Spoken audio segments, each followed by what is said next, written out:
जम्मू के Araspura international border के नजदीक ऑब्जर्वेशन होम से 3 अपराधियों के भागे जाने के बाद लगातार अब उनकी तलाश जो है वो की जा रही है। इनमें 2 पाकिस्तानी हैं और लगातार आपको बता दें कि सुरक्षा बलों को अब 16 घंटे से ज्यादा का समय जो है वो हो चुका है, जहां पर अब इनकी तलाश जो है वो लगातार की जा रही है। सीनियर ऑफिशियल जो है जम्मू कश्मीर पुलिस के वो यहां पर मौके पर पहुंच रहे हैं। कल देर रात जो है फॉरेंसिक टीम भी यहां पर पहुंची थी, जो लगातार मामले की जांच जो है वो यहां पर कर रही है। सूत्रों के मुताबिक कुछ यहां पर पुलिसकर्मियों को यहां पर सस्पेंड भी किया गया है। इसके अलावा लगातार यहां पर जांच की जा रही है कि ये अपराधी यहां से भागने में कामयाब कैसे हुए और क्या इनके पास था, क्योंकि बताया जा रहा है कि एक तेजदार हथियार और एक देसी पिस्टल जो है वो भी इनके पास मौजूद थी। और पूरा मोडस ऑपरेंडी हम अब आपको डिस्कस करेंगे कि किस तरह से यहां पर पाकिस्तानी ये जो कैदी थे और साथ में जो तीसरा शख्स जम्मू के ही रहने वाला था वो कैसे यहां पर फरार हुआ। पहले उन्होंने यहां पर इसी सेंटर में यहां पर पहले फायरिंग की। बताया जा रहा है कि कुछ इनमेट्स यानी कुछ कैदियों के बीच में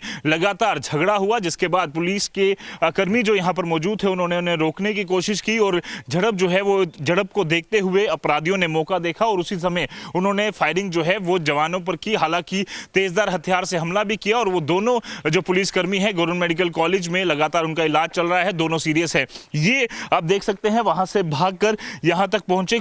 फॉरेंसिक टीम ने यहां से कुछ सबूत जो है वो भी यहां पर रिकवर किए हैं। बताया जा रहा है कुछ पिस्टल्स जो देसी पिस्टल थी उसके खोखे जो हैं वो भी बरामद हुए हैं। यहां पर आप देख सकते हैं ब्लड भी है और यहां से जो ये अपराधी हैं वो भागने की कोशिश लगातार कर रहे थे। और इसके नजदीक बिल्कुल आपको बता दें कि यहां पर एक छोटी सी दीवार है, करीबन 3 फीट की होगी, जहां से ये भाग निकले। और ये पूरा मोडस ऑपरेंडी पहले से ही ऐसा लगता है कि कहीं ना कहीं बनाया हुआ था, क्योंकि लगातार ये पूरा इलाका जो है ओपन इलाका है, बिल्कुल इंटरनेशनल बॉर्डर के नजदीक का। और यहां पर देख सकते हैं 3 फीट की दीवार फांद कर निकले और यहां पर आप देखिए यहां पर इन्होंने पैर रखे और यहां पर अभी भी ब्लड स्टेन्स, ब्लड के जो यहां पर सबूत हैं वो यहां पर दिख रहे हैं, निशान दिख रहे हैं। अपने आप में दर्शाता है कि ये पूरी तरह से कहीं ना कहीं प्लान जो है पहले ही किया जा रहा था, क्योंकि लगातार ऑब्जर्वेशन सेंटर्स में कई सारी यहां पर कंडीशंस भी होती हैं जुवेनाइल्स के लिए, क्योंकि कोई भी जो है वेपन लेकर अंदर ना जाए और किस तरह की पूरी तरह से प्लानिंग। और अभी भी आप देखिए यहां पर पूरा ये मोडस ऑपरेंडी जो है कहीं ना कहीं ऐसा लगता है कि पहले से ही तैयार किया गया था कि किस तरह से भागना है, क्योंकि इसके बिल्कुल नजदीक यहां पर कुछ स्कूल्स भी हैं, कुछ लोकल पॉपुलेशन जो है वो भी रहती है। और खौफ गैंग का जो मेंबर है बताया जा रहा है कि इस पर भी कई सारे आपराधिक मामले जो है वो दर्ज हैं, फायरिंग का भी मामला। और इसके अलावा एमको एक्ट भी एक जो अपराधी है पाकिस्तानी कैदी उस पर, यानी कि एनिमीज ऑर्डिनेंस जो है जो साफ तौर पर दर्शाता है कि कई सारे मामलों में दर्ज था, देशद्रोह के मामले, इसके अलावा घुसपैठ में यहां पर। और कहीं ना कहीं जो एनिमीज एक्ट है वो दर्शाता है कि भारत के खिलाफ किसी बड़ी साजिश के लिए कहीं ना कहीं ये अपराधी पहले से ही प्लानिंग जो है वो कर रहे थे। और अभी यहां पर आगे किस तरह से यहां पर इन्हें जल्द से जल्द पकड़ा जाए उसके लिए एक स्पेशल इन्वेस्टिगेशन टीम जो है वो भी यहां पर बनाई गई है, जो ना सिर्फ आसपास के इलाके, आसपास के जिले पर साथ ही साथ आसपास के राज्यों में भी लगातार भेजी गई हैं, ताकि जल्द से जल्द इन अपराधियों को पकड़ा जा सके। और अभी भी लगातार यहां पर जो इन्वेस्टिगेशन है वो जारी है। Senior officials Jammu Kashmir police के वो लगातार मौके पर पहुंचे हुए हैं, जांच लगातार की जा रही है कि ये अपराधी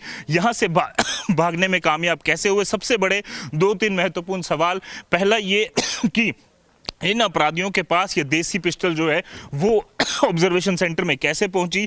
और दूसरा सबसे बड़ा सवाल ये कि इनमें से बताया जा रहा है कि कुछ अपराधी जो हैं वो 18 साल से ज़्यादा थे, तो यहाँ पर अभी भी वो क्यों रह रहे थे। और तीसरा सबसे बड़ा सवाल कि क्या इसकी सेफ्टी और यहाँ पर इंश्योर की जा सकती थी और बढ़ाई जा सकती थी। और इसके आसपास के इलाकों में क्योंकि काफ़ी पॉपुलेशन है और इंटरनेशनल बॉर्डर के नज़दीक का इलाका है, और पाकिस्तानी कैदियों को यहाँ रखना कितना सेफ था वो भी कहीं ना कहीं अब इन्वेस्टिगेट किया जाएगा और इस पर भी जाँच की जाएगी। यही कारण है कि फिलहाल के लिए कुछ यहाँ पुलिसकर्मी जो हैं उन्हें भी यहाँ पर सस्पेंड किया गया है और आगे की जाँच की जा रही है कि अब इससे किस तरह से पूरी ये जो थ्योरी है उसे डिकोड किया जाए और साथ ही साथ जल्द से जल्द इन अपराधियों को पकड़कर ये इंश्योर किया जाए कि ये किसी बड़ी आपराधिक वारदात को अंजाम न दे सके। क्योंकि पाकिस्तानी लोगों का जो चरित्र है जो पूरी तरह से वहां से घुसपैठ कर आते हैं, वो हमने कई बार देखा है किस तरह से वो आपराधिक वारदातों को अंजाम देते हैं, यहाँ के लोगों को कहीं ना कहीं नुकसान पहुंचाने का जो है वो कोशिश करते हैं। ऐसे में जल्द से जल्द इनका पकड़ा जाना जो है वो काफ़ी ज़रूरी है। इसीलिए